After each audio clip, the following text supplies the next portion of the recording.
Assalamualaikum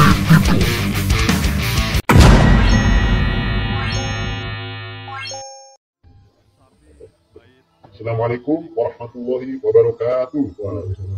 Bismillahirrahmanirrahim. Alhamdulillahirabbil alamin. Hamdan yafi'u wa yukafi mazidah. Wa sallallahu ala sayyidina Muhammad wa ala alihi wa sahbihi ajma'in.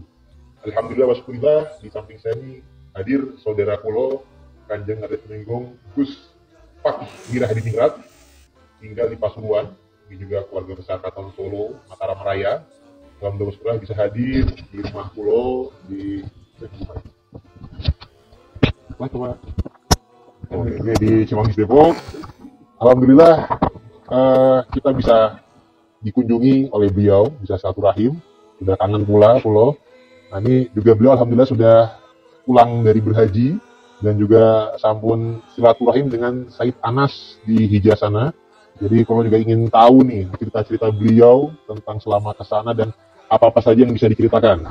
Monggo Kanjeng disahkan supaya pemirsa juga mendapatkan pencerahan.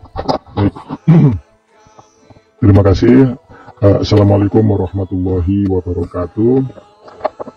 Bismillahirrahmanirrahim. Wala haula wala quwwata illa billah.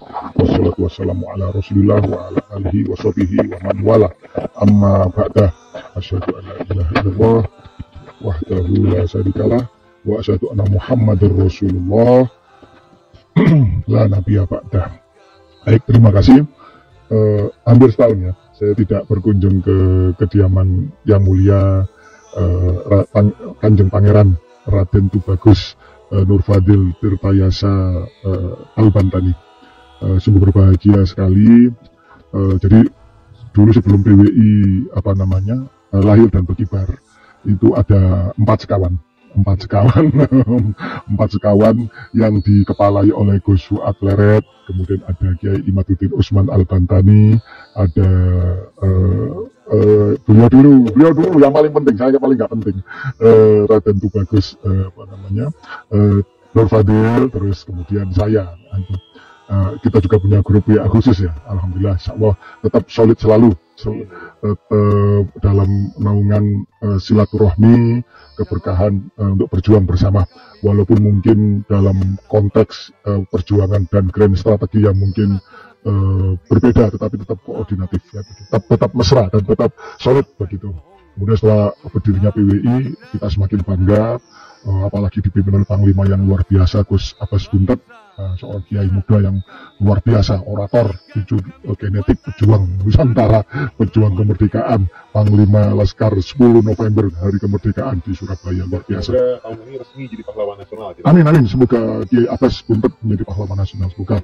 Dan alhamdulillah setelah itu kemudian menyebar luas perjuangan banyak singa-singa Nusantara yang sekarang lebih hebat, lebih pintar, lebih berani dari kita. Bahwa kita sekarang ini bisa dikatakan minder ini, lihat keberanian saudara-saudara baru yang luar biasa. Alhamdulillah kami bangga dan sangat bersyukur. Terima kasih. Raden Tubagus Nur Fadil, terima kasih.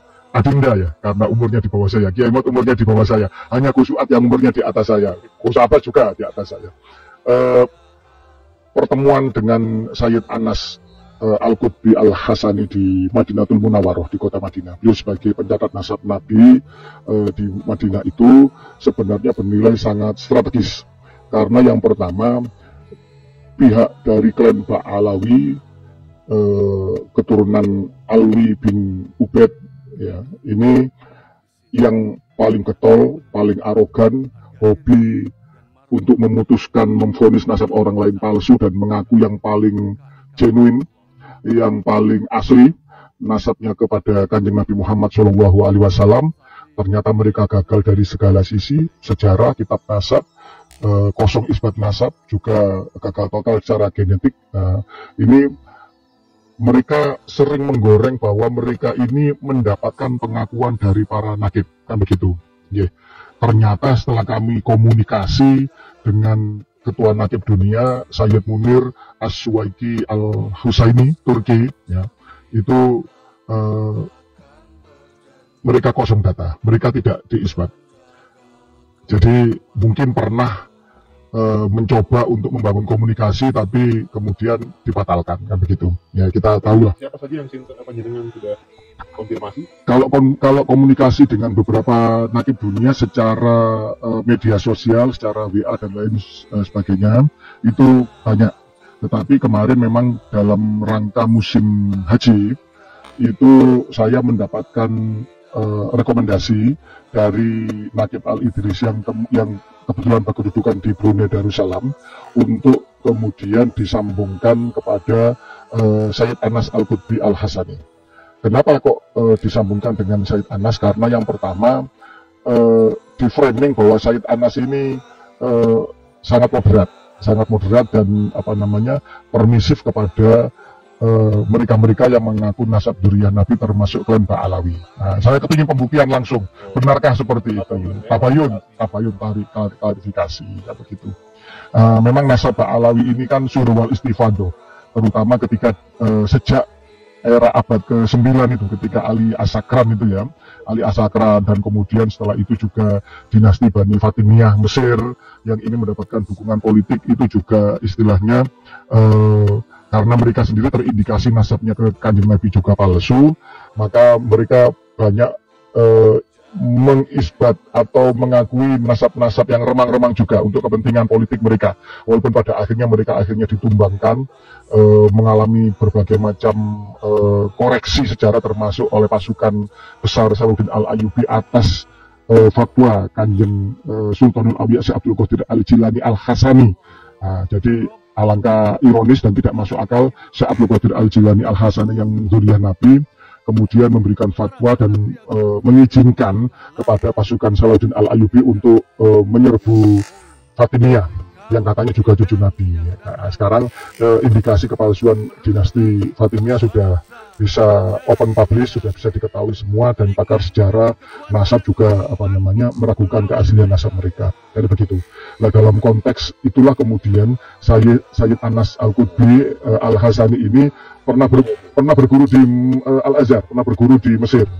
Jadi ketika beliau seorang cinta ilmu itu menulis tulisan-tulisan terkait nasab-nasab itu, baik nasab yang thikoh, nasab yang tersambung, maupun nasab yang remang-remang, dalam konteks Ba'alawi memang surah wal istifadoh sejak abad itu. Jadi begitu. Ketika kemudian saya konfirmasi, saya cek, saya tanya, antum atau panjenengan sebagai Sayyid Anas, sebagai nakib Medina, apakah berani mengisbat nasab Ba'alawi?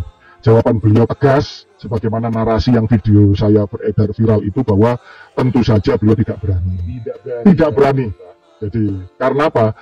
Mengisbat nasab berarti kan pengakuan, menyetempel seseorang itu cucu Nabi atau tidak dalam sebuah syahadah nasab, dalam sebuah piagam atau ijazah atau sertifikat, itu mentempel. Dan beliau sebagai nakib tidak berani. Itu. Saya komunikasi dengan nakib yang lain termasuk Sayyid Munir As-Suwaiki Al-Husaini, ketua nakib dunia yang berkedudukan di Turki, sebagai ketua nakib yang waktu itu kami bahas juga dalam diskusi, juga jelas tidak berani.